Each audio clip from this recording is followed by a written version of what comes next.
Nobody bothers a wall. They only throw things at windows. Think about that for a second. A wall does not react. A wall does not flinch. You can shout at a wall, insult it, push against it, and it just stands there, completely indifferent, not because it is pretending, because it is a wall. Nothing you do to it changes what it is. Now think about how most people move through the world. Someone says something sharp and their whole face changes. Someone ignores them and they spiral for 2 days. A plan falls apart and they cannot function until they have told 5 people about it. They are not walls, they are windows. Clear, transparent, reactive. Everything that hits them shows. Everything lands visibly, and the world has figured that out and throws things accordingly. The Stoics spent their entire lives solving this one problem. Not how to have a better life, not how to get more, how to stop being a window, how to build something inside that does not show every crack, does not respond to every stone, does not hand its stability to whatever is happening around it. Marcus Aurelius ruled the most powerful empire in the world. He also buried children. He commanded wars he did not want to fight. He dealt with betrayal from people he trusted, and people around him described him as the calmest man in any room. Not because his life was calm, because he had built something inside that his life could not touch. Epictetus was a slave. His master broke his leg to test whether he would react. He did not raise his voice. He simply said, "I told you that would break." That is not performance. That is a man who has become a wall so completely that even pain cannot pull a reaction out of him. That is what these 5 lessons are about. Not tricks, not techniques you perform when someone is watching. A real internal shift. The kind that changes how you carry yourself when nobody is looking, which is exactly when it matters most. If this kind of content means something to you, hit like right now. Subscribe so you never miss a lesson. Drop a comment and tell me. What is the one thing in your life right now that keeps finding the crack in your wall? And stay through all 5 lessons. They build on each other. Let's get into it. Drop "I am the wall" in the comments if you are done letting people get to you. Lesson 1. The glass wall. Feel it. Just do not become it. People get the wrong idea about Stoicism. They think it means not feeling anything. Stone face, cold heart, no emotion. That is not what the Stoics taught. That is not even possible for a human being. What they taught was something more precise. Feel everything. Just do not let what you feel make your decisions for you. Epictetus had a word for the emotional state most people live in. He called it being carried away. You feel anger and you become the anger. You feel embarrassed and you become the embarrassment. The emotion arrives and takes over the wheel. And for the next hour or day or week, it is driving, not you. The practice he gave his students was simple. When a feeling comes, name it before it takes over. Someone disrespects you in a meeting. Before your mouth opens, something inside you says, "I feel anger right now." Not "I am angry," "I feel anger." That tiny gap between feeling and being is where your freedom lives. Epictetus said, "Men are disturbed not by things, but by the opinions about things." What Epictetus meant is that the same event lands completely differently depending on what you believe about it. Someone cancels plans with you. If your belief is that people always leave, that lands like rejection. If your belief is that people get busy, that lands like nothing. The event was the same. The story you carried into it changed everything. So, the glass wall is this. You feel the impact. You do not pretend it missed. You do not fake peace while you are burning inside. You let the feeling land, you name it honestly, and then you choose what to do with it. The wall is not about blocking. It is about not being consumed. Most people have never been taught to do this. They were taught to express feelings, which is healthy, but not to watch feelings without immediately acting on them. There is a difference. Expression is valuable. But the Stoic practice is earlier in the chain. It is the moment before expression where you decide whether this feeling deserves to speak right now or whether it needs to sit for a minute first. In practice, this looks like becoming a witness to your own life for a moment. Something happens that would normally set you off. Instead of immediately firing back or shutting down, you step back 1 inch inside yourself and watch. What is this feeling? Where did it come from? Does this situation actually threaten anything real in my life? Most of the time the answer is no. The threat is to your ego, to how you thought things would go, to what you wanted someone to think of you. Those are real feelings, but they are not emergencies, and your nervous system does not need to treat them like one. This is not something you read once and have. It is a daily practice. You will fail at it constantly at first. Something will happen and you will react before you even remember you were supposed to pause. That is fine. The practice is not never reacting. The practice is shortening the distance between the reaction and the recovery. Think about someone you know personally, or maybe someone famous, who has this quality. The person who just does not seem to rattle. You have seen them in hard situations.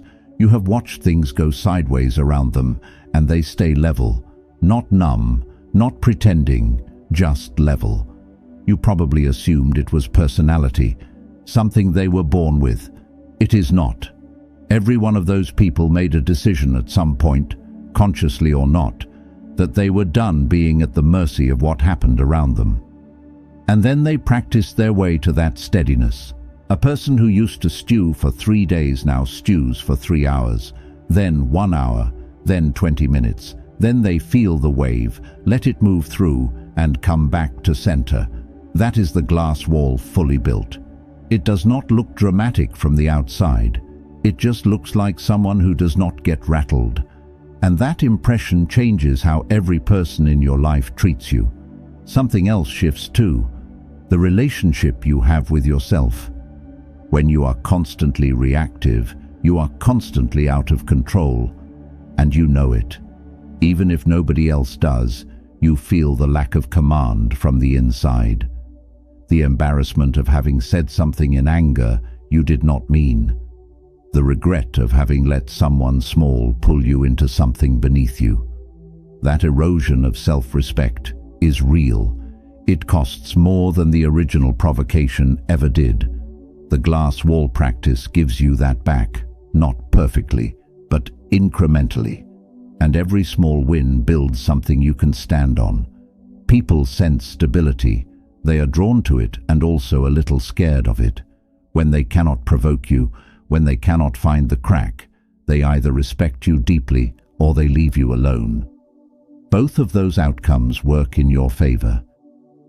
Here is something honest. Most people reading this have already been through situations where the glass wall would have saved them. The argument that went on for a week and left everyone feeling worse. The response to a comment online that somehow turned into an hour of back and forth with a stranger.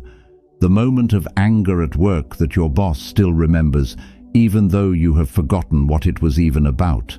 The wall was not there, and you paid for it. You cannot go back and retrofit those moments, but you can start building now. And what changes first is not dramatic. It is small. You notice the feeling before it speaks. You pause for 1 second longer than you used to. You let one comment go that you would have previously chased. And that one thing, repeated enough, becomes a habit. And the habit becomes a character. And the character becomes the person people describe when they say, nothing seems to get to them. You will not get there in a straight line.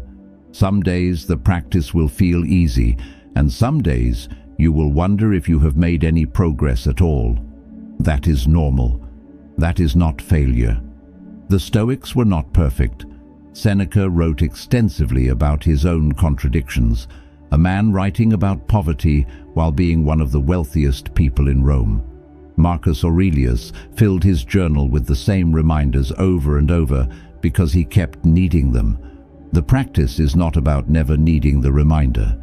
It is about having something to return to when you forget. And the more you return to it, the shorter the time between forgetting and remembering becomes. That person is available to you. It is not a personality type you either have or do not have. It is a practice, daily, unglamorous, worth every bit of the effort. Type this in the comments if you are done reacting to things that do not deserve your energy. I don't flinch. Lesson 2. The art of being boring. Make yourself an unattractive target. Someone wants to upset you. They say something sharp. They leave a nasty comment. They take a shot in front of other people. What do they want? A reaction. That is the whole game. The insult is not the point. Your face when you hear it is the point. The story they will tell later. Did you see how he blew up? Did you see how she crumbled? That is what they came for. Now, what if you simply do not give it to them? Not because you are hiding how you feel, not because you are suppressing something that will explode later, but because you genuinely do not find them interesting enough to react to. That is a different thing entirely. Forced calm is exhausting to maintain, and most people can see through it. Genuine disinterest is effortless, and it is devastating to the person who was counting on a response. Zeno said we have 2 ears and 1 mouth. The ratio was intentional. The person who speaks less in tense situations holds more. Every word you add when you are provoked is a gift to the person who provoked you. It tells them they landed. It tells them they matter. Silence tells them nothing. And nothing is the most powerful answer you can give. Marcus Aurelius wrote, "The first rule is to keep an untroubled spirit. The second is to look things in the face and know them for what they are." Marcus was describing 2 separate things that have to happen together. First, protect your inner state. Second, see the situation clearly. Most people skip the first step and go straight to analyzing. But if you analyze from a place of agitation, your conclusions are contaminated. You misread people. You escalate things that should have been left alone. You respond to the story you made up about what happened rather than what actually happened. The untroubled spirit comes first, then clarity, then response, if a response is even needed. Here is what genuine boredom looks like in practice. You receive criticism that feels unfair. Your stomach tightens. The old instinct is to defend, to explain, to push back immediately. Instead, you wait, not as a strategy. Just because you are not sure you care enough to respond right now, you let the moment breathe. You think about whether this person's opinion actually has any weight in your real life.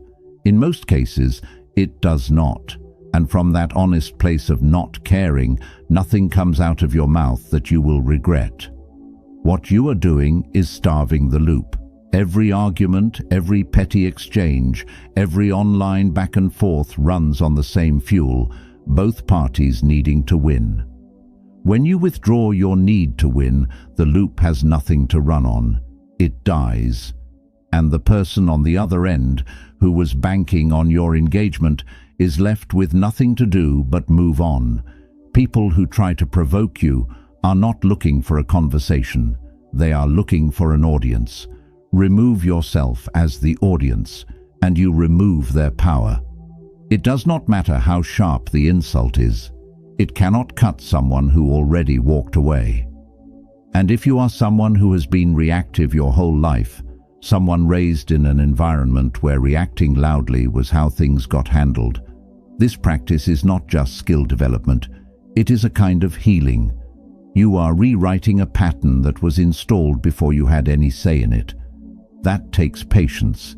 It takes being kind to yourself when you fall back into old behaviors. But it is possible. The fact that a pattern is old does not make it permanent. Practice this in small moments first.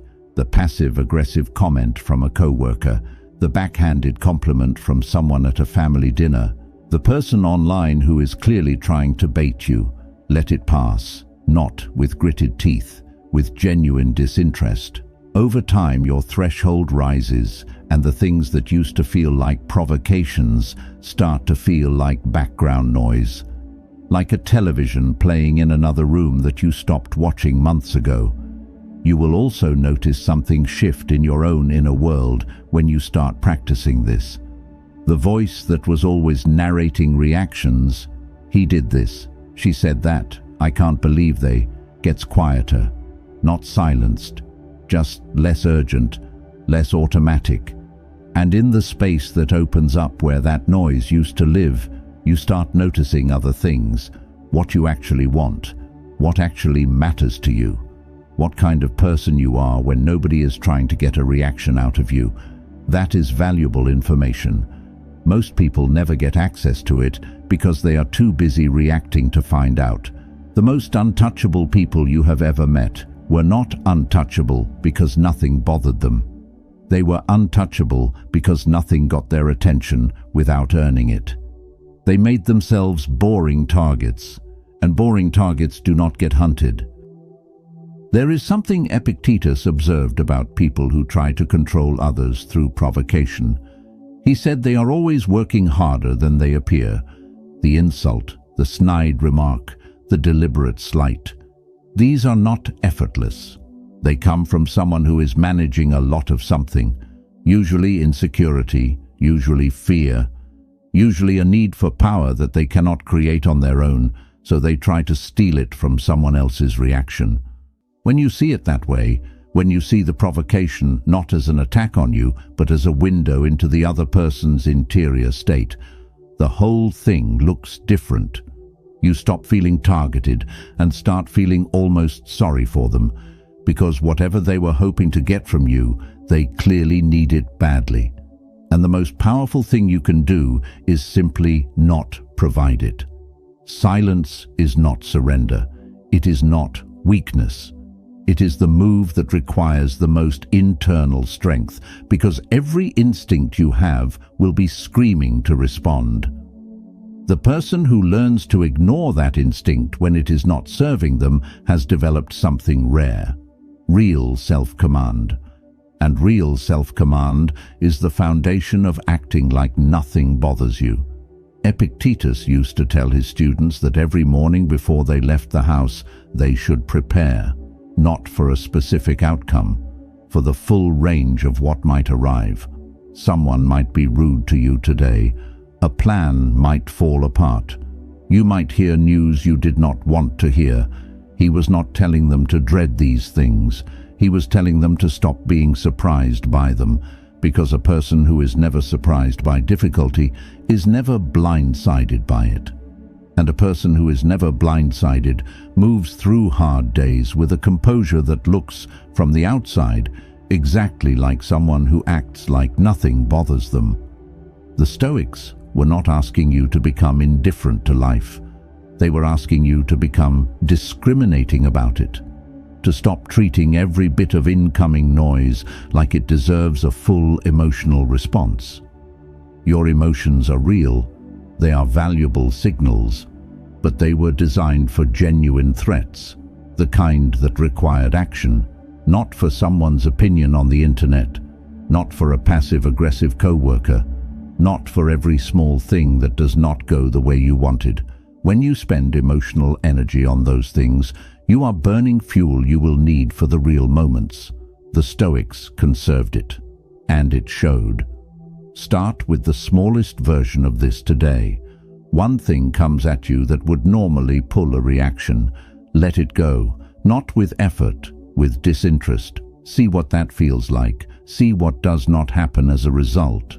Drop this below if you are ready to stop feeding people with your reactions. They got nothing. Lesson 3. The long view. Borrow perspective from your future self. Marcus Aurelius had a habit that would make most modern people uncomfortable. He thought about death regularly, deliberately, not because he was dark or depressed, because he found that nothing shrank a problem faster than holding it next to a grave. He called this practice memento mori. Remember, you will die, not as a threat, as a tool. When something threatened his peace, he would hold it in his mind and ask, "When I am gone, will this have mattered? Not in 100 years, not in 10. When I am in the ground and the world keeps moving without me, was this worth the energy I gave it?" The answer is almost never yes. Marcus Aurelius reminded himself, "Soon you will have forgotten everything. Soon everything will have forgotten you." That sounds harsh. Read it again. It is actually a relief. The thing that is consuming you right now, the argument, the embarrassment, the failure, the person who let you down, all of it is going to dissolve. The timeline is different for different things. Some of it dissolves in a week, some of it takes a year, but it all dissolves.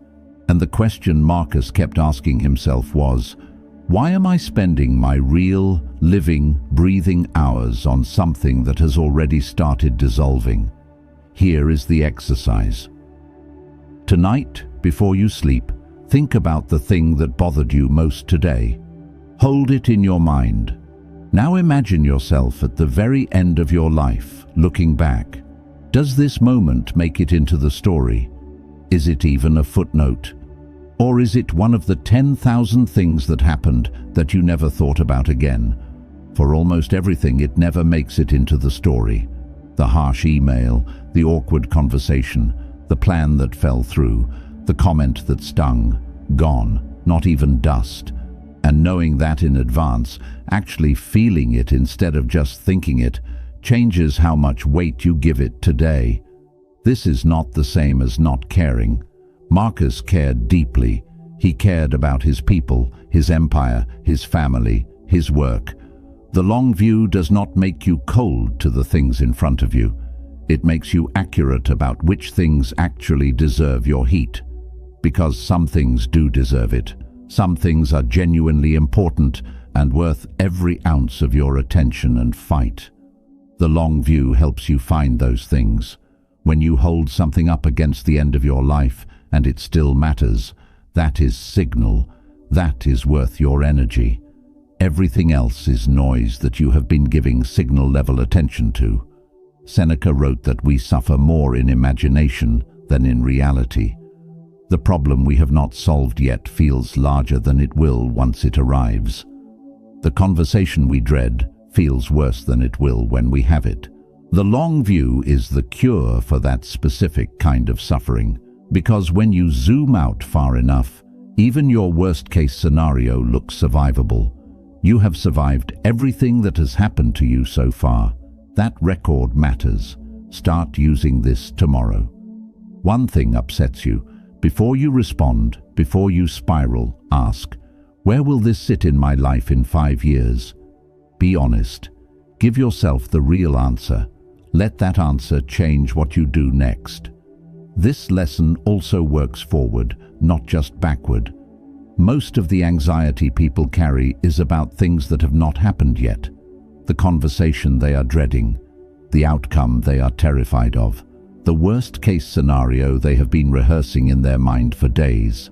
That rehearsal costs real energy, real sleep, real peace.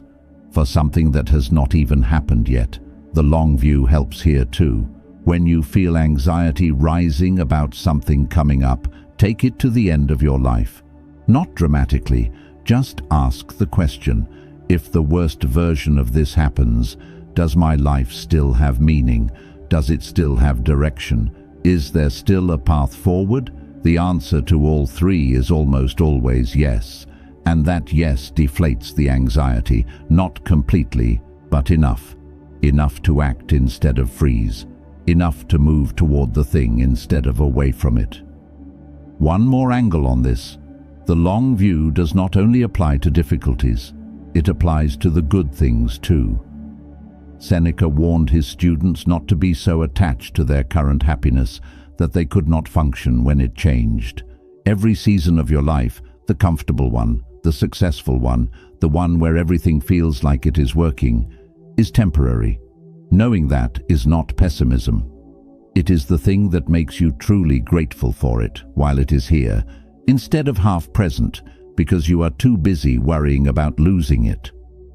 The long view sharpens both the difficult and the good into something you can actually hold.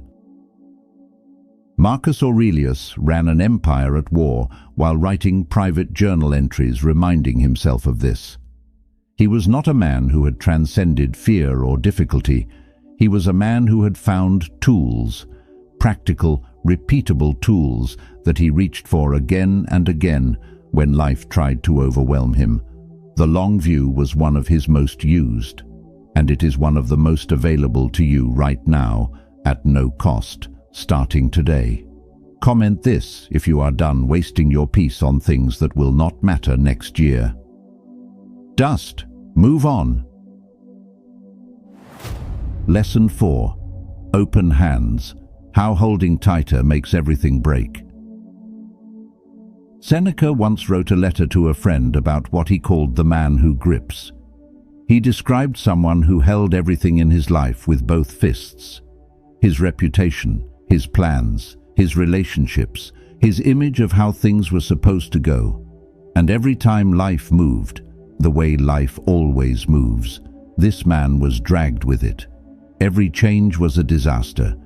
Every unexpected turn was a crisis. Every person who did not behave the way he expected became an enemy. Seneca was not describing an unusual person. He was describing most people. The grip is where the suffering lives, not in what happens to us, in how tightly we insisted it had to be different. Epictetus taught, "He is a wise man who does not grieve for the things which he has not, but rejoices for those which he has." Epictetus is talking about a fundamental shift in orientation, from what I am owed to what I have been given, from what should be happening to what is actually happening. That shift sounds small. It is not. It is the difference between a person who gets knocked down and stays there, and a person who gets knocked down and immediately starts looking for what comes next. Think about your own life. The things that have caused you the most suffering, go back and trace them. In most cases, there was a grip, an expectation of how something was supposed to go, a person who was supposed to behave a certain way, a plan that was supposed to work. And when reality did not cooperate with the grip, the suffering started. Not when the thing changed, when the grip refused to. Wearing the world like a loose garment, this is Seneca's phrase, means you are still wearing it. You are still here, still in it, still fully engaged with your life. But you are not wrapped so tight that when it shifts, you tear, you move with it, you adapt. You find the next footing without catastrophizing the loss of the last one. This is especially hard with the things you love. Loosening your grip on your reputation, your relationships, your goals, it can feel like not caring. It is not. Caring deeply and holding loosely are not opposites. A parent who loves their child fiercely can still know that the child will grow up, will make their own choices, will have a life that does not revolve around the parent's plans. That knowledge does not diminish the love. It makes it cleaner, less desperate, more real. The Stoics used a practice called negative visualization. Seneca recommended it constantly.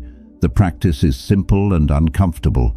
You sit with the thought of losing something you love, not as a way to feel bad, as a way to stop taking it for granted and to loosen the grip of fear around it.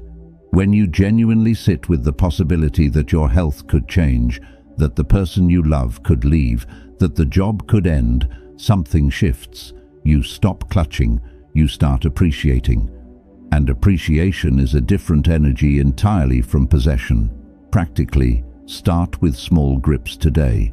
Notice what you are holding too tight. Maybe it is what your boss thinks of you. Maybe it is a plan you have made that is starting to show cracks. Maybe it is a friendship that is changing shape. Pick one. Ask yourself honestly, if this changed completely tomorrow, would I survive it? Almost certainly yes, and that answer is the beginning of loosening. You do not have to let go. You just have to loosen enough to breathe. There is an interesting paradox inside this lesson. The things you love most are often the things you grip tightest, and the grip, over time, changes how they feel. A relationship where one person is terrified of losing the other becomes suffocating. Work that you are so desperate to protect starts to feel like a cage. A goal that you are clutching so hard you cannot think about anything else stops feeling like ambition and starts feeling like obsession. The love is real, but the grip is distorting it. Loosening the grip does not mean caring less. It means trusting more. Trusting that what is real will last. Trusting that what you have genuinely built cannot be taken by a single bad day. Trusting that you are capable of surviving loss and finding your footing again, even if the worst happens. That trust, earned through honest self-knowledge, is what allows you to hold everything openly without living in fear of the moment it changes. And here is the strange gift inside all of this. When you hold loosely, you are fully present with what you have. You stop spending the good moments anxious about losing them. You stop being somewhere else in your mind while your life is happening in front of you. The meal tastes like something. The conversation actually lands. The work feels meaningful in the moment it is being done, not only in some future version where it has succeeded. Loosening the grip does not make life smaller. It makes it more real. Lesson 5. The inner room. Build a place nobody can reach. There is a kind of calm that looks like restraint. You can see it. The tight jaw, the careful words, the person holding themselves together through visible effort. That kind of calm is exhausting to maintain. And it breaks eventually, usually at the worst moment.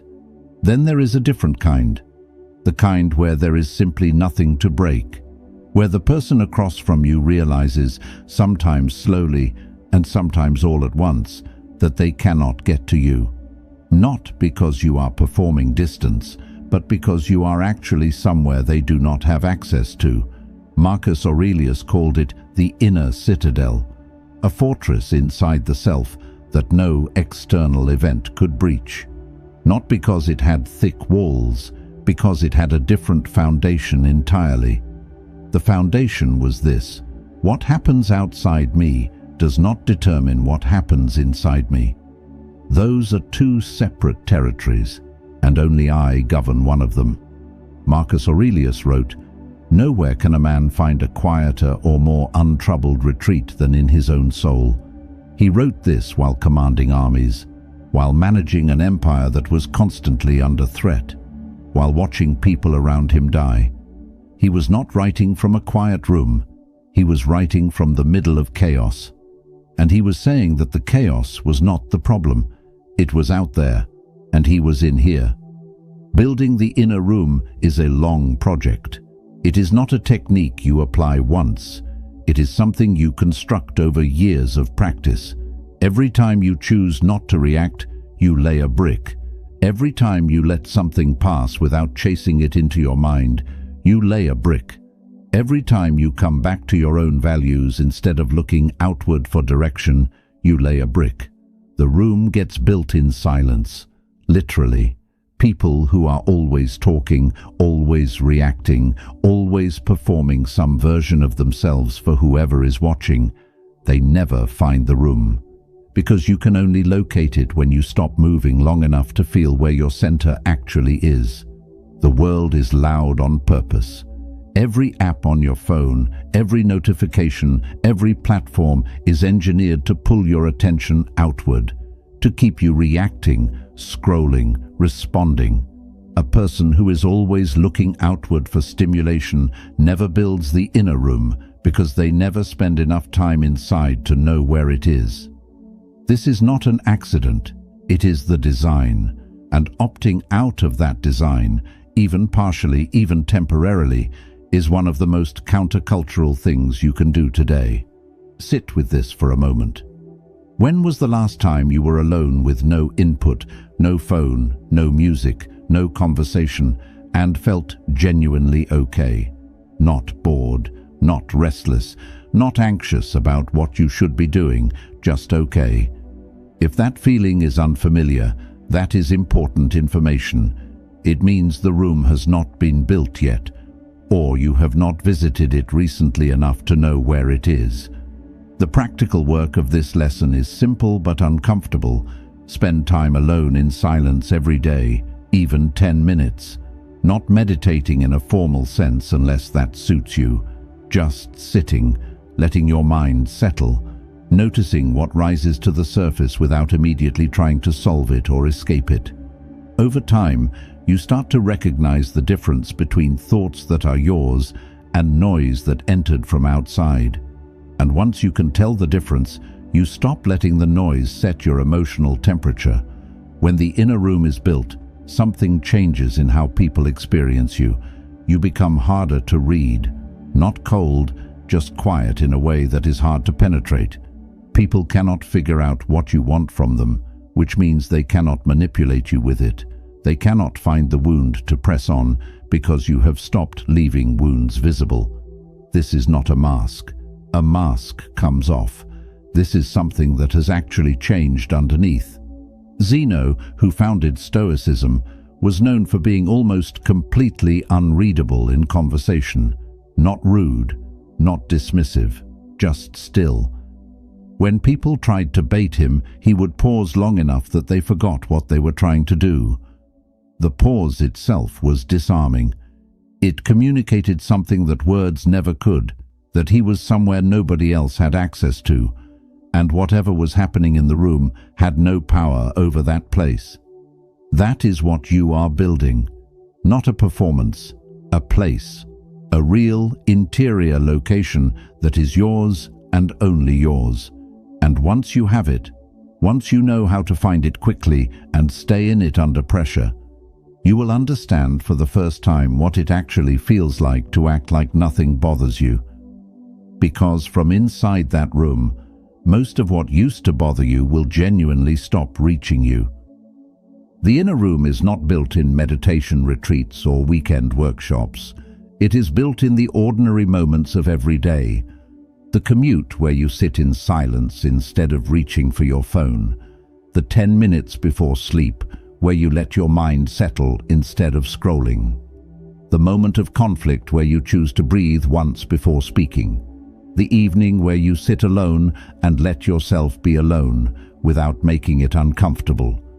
These small choices accumulate. Over weeks, over months, you start to notice something.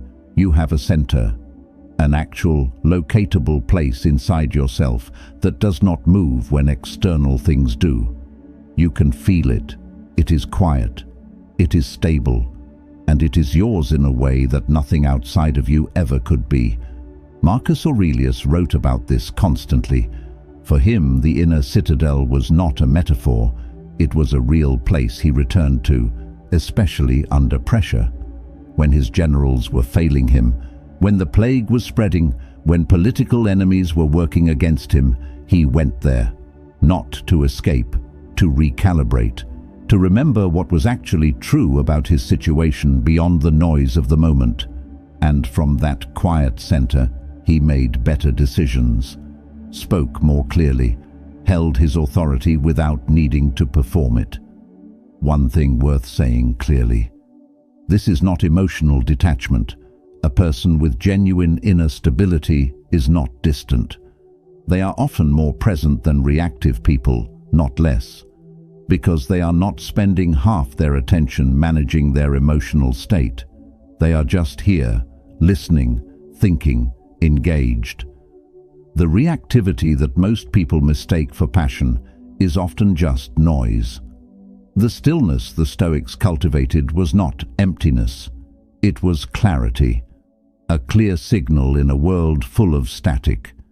That is what the room gives you, not an escape from your life, a base camp inside it, a place to return to when the terrain gets rough, And once you know it exists and know how to find it, nothing on the outside has the same power over your inside again. Drop this below if you are building a place inside that nobody can reach. Can't find me. Now here is the important truth. Everything in this video comes down to one thing: the transfer of power. Right now, the power over your emotional state lives outside you, in what people say, in how things turn out, in whether life cooperates with your plans. Every day you hand that power to the world, and the world does something unexpected with it. What the Stoics practiced their entire lives was taking it back, not aggressively, not through control, through quiet, daily refusal to let the outside run the inside. The glass wall, feel everything, become nothing. The art of being boring, starve the people who want your reaction. The long view, borrow perspective from your future self. Open hands, stop gripping what was never permanent. The inner room, build a place nothing can reach. 5 lessons, 1 direction, inward. You will not get this right every day. The Stoics did not either. Marcus Aurelius filled his private journals with the same reminders over and over because he kept forgetting to apply them. That is not failure. That is what the work actually looks like. You fall back, you return, and every time you return faster than the last time, something is changing underneath. Show up to it anyway, not for some future version of yourself, for the person you are right now. Tired of reacting, tired of carrying things other people handed you, tired of waking up already behind on your own pace. That person deserves better, and these lessons are the path there. What would your life look like if the same things happened, but none of them got inside? Same job, same pressure, same unpredictable world, but you stayed level through all of it. That is not a fantasy. That is what this work eventually produces. Not immunity from difficulty, immunity from being destroyed by it. That is the life on the other side of this. Not a life where nothing goes wrong. A life where nothing that goes wrong gets to go inside. Hit like if this video gave you something. Share it with someone who needs to hear it. Subscribe so you never miss a lesson. Drop your affirmation in the comments and tell me which of these 5 hit hardest for you today. Stay stoic.